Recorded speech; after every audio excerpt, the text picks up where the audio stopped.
सुस्वागतम to my mini vlog. वयाची 30 आली आणि विमानात पहिल्यांदा बसण्याचा योगही. कसं शक्य आहे तू अजून विमानाने प्रवास नाही केलास? अशा अनेक प्रश्नांमागून डोळ्यांसमोर तरळत होतं लहानपणी बनवलेलं कागदाचं ते छोटंसं विमान. माझ्या चित्रकलेच्या वहीत नेहमी एक चित्र आवर्जून असायचं. उडणारं विमान आणि खालून त्याच्याकडे बघणारी एक लहान मुलगी. ती लहान मुलगी मीच होते. त्या चित्रांमधून मनातील स्वप्न रेखाटायचे. ए आई, आपण कधी ग बसायचं विमानात? आई म्हणायची कधीतरी. अहो बाबा, चला ना विमानात जाऊया.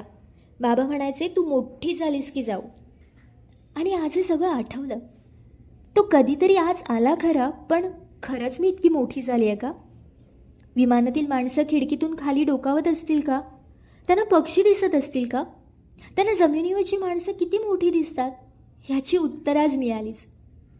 खरं सांगू, हे विमान चित्रकलेतल्या वहीपेक्षा खूप मोठं होतं, पण त्याच्याकडे व त्याच्याविषयी कुतूहलाने बघणारी चित्रकलेतील ती लहान मुलगी माझ्या आठवणींच्या कुपीत मात्र कायमच लहान राहील.